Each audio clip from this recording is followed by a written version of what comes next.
अनंग मोहिनी, काशी नरेश की धर्म अनंग मोहिनी। और वो अनंग मोहिनी निकल कर जा रही थी। एक बुजुर्ग वृद्ध माता पिता बैठे थे, बूढ़े हैं, कांप रहे हैं, चिल्ला रहे हैं।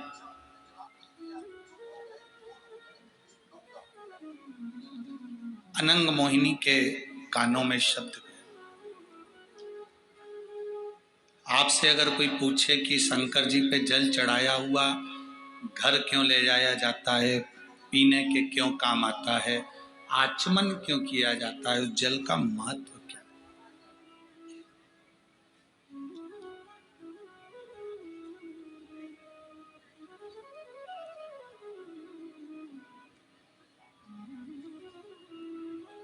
किसी किसी के घर में,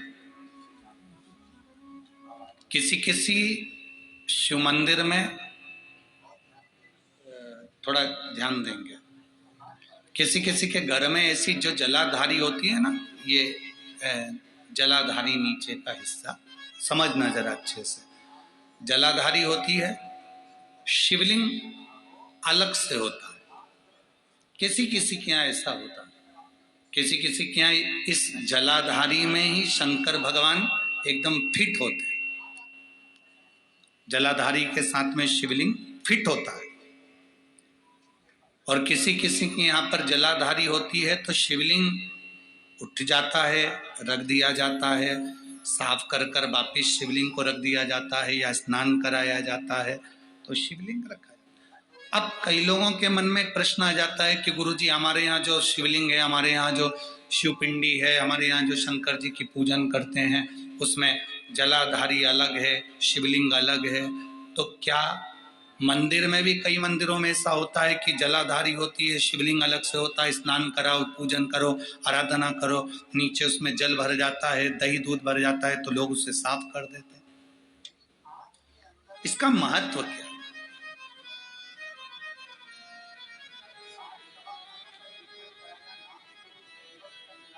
पहले तो अच्छे से समझ लो उसको।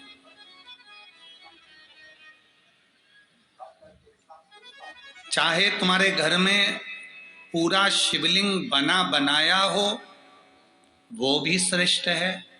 चाहे तुम्हारे मंदिर में, घर में जलाधारी अलग हो और शिवलिंग अलग से रखा हुआ हो, वो भी श्रेष्ठ है। बस अंतर एक है, केवल एक अंतर उसमें भारी है। कौन सा अंतर भारी है? कि जो शिवलिंग फिट है, जो शिवलिंग उसमें लगा हुआ है, उसकी आप आराधना कर रहे हैं, उसमें आप जल चढ़ा रहे हैं, भक्ति कर रहे हैं, आराधना कर रहे हैं, उसका भी फल पूरा मिलेगा। जो शिवलिंग अलग से है, उस जलाधारी पर रखा हुआ है, उसकी आराधना कर रहे हैं, उसका भी फल पूरा मिलेगा। पर अंतर इतना आता है कि जैसे जो फिट शिवलिंग है जलाधारी के साथ रखा हुआ, उस पर एक बेलपत्र चढ़ाई हुई, एक बेलपत्र चढ़ाई हुई हजारों फल देने वाली होती है। जो अलग शिवलिंग, अलग जलाधारी होती है, उस पर एक बेलपत्र भी अगर हम चढ़ा रहे हैं तो वो सहस्त्र सहस्त्र फलदायी प्रदान कर देती है। उसमें कई लोगों के मन में एक संशय हो जाता है, हमारे नीचे का जो जलाधारी है वो चांदी की है, शिवलिंग नर्मदा के कंकर का। कई बार किसी के मन में आ जाता है कि हमारे यहाँ जलाधारी अलग है पीतल की, शिवलिंग हमारे यहाँ कांच का है, स्फटिक का है, पारद का है या पाषाण का है, तो क्या फल देगा कि नहीं देगा? क्यों नहीं देगा?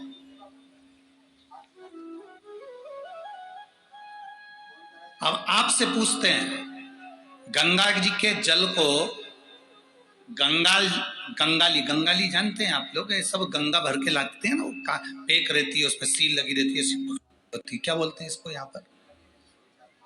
यहाँ क्या बोलते हैं हमको स्मरण नहीं, हमारे उधर तो गंगाली कहते हैं उसको।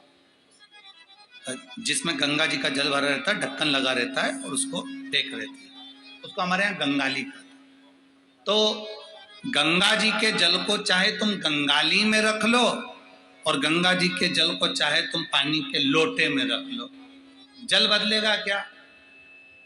क्या कहलाएगा? वो गंगा का जल ही कहलाएगा। उसी तरह शिवलिंग चाहे फिट वाला हो, चाहे वैसे ही आप आराधना करने वाले हो, उसका फल समाप्त नहीं होता, वो फल देता ही है।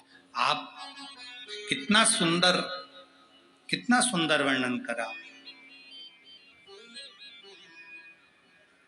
एक बार बाले ने गुरु नानक देव जी से प्रश्न किया,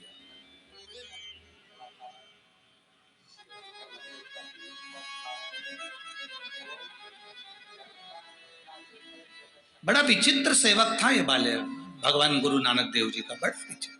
उसने एक प्रश्न किया, गुरु नानक देव जी से प्रश्न किया कि गुरुवर,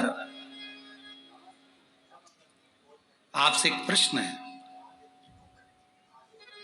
क्या मेरा रोज गुरुद्वारे जाना जरूरी है? क्या मेरा रोज मंदिर जाना जरूरी है? क्या मेरा रोज परमात्मा की चौखट पर जाना जरूरी है? गुरु नानक देव जी ने कहा, बाले, अपने घर में बैठकर भी अगर तू जिस ज्योतिर्लिंग का स्मरण करता है या गुरुद्वारे का स्मरण करता है या गुरु का स्मरण करता है, तो वहां तक नहीं भी पहुंचा, तेरा दिल भी अगर वहां तक पहुंच गया तो समझ लेना कि तू गुरुद्वारे तक, तू मंदिर तक पहुंच गया। हमारा मन, हमारा दिल, हमारा हृदय, हमारा चित्त अगर वहां तक पहुंच रहा है तो समझ लो कि हम वहां तक पहुंच गए। आप में से कई लोग ऐसे बैठे हैं जो कथा में तो आ जाते हैं पर दिल ही नहीं लग पाता भगवान की कथा। बोलो सही है कि गलत है? कई लोग ऐसे होंगे जिनका मन भी कथा में नहीं लग पाता। कथा में बैठे हैं, तैयार होकर आए, पानी की बोतल भी लाएं, खाने पीने का सामान भी लाएं, चली थी तो 2 रुमाल भी लेके चली है, रुमाल में सुपारी भी बांध के लाई है। ऐसे ही नहीं आई है।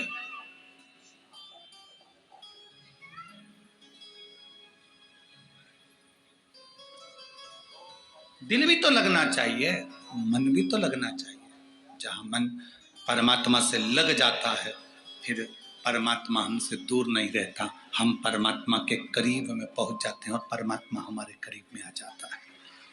हमारा मन परमात्मा। एक पत्र है, देखिए,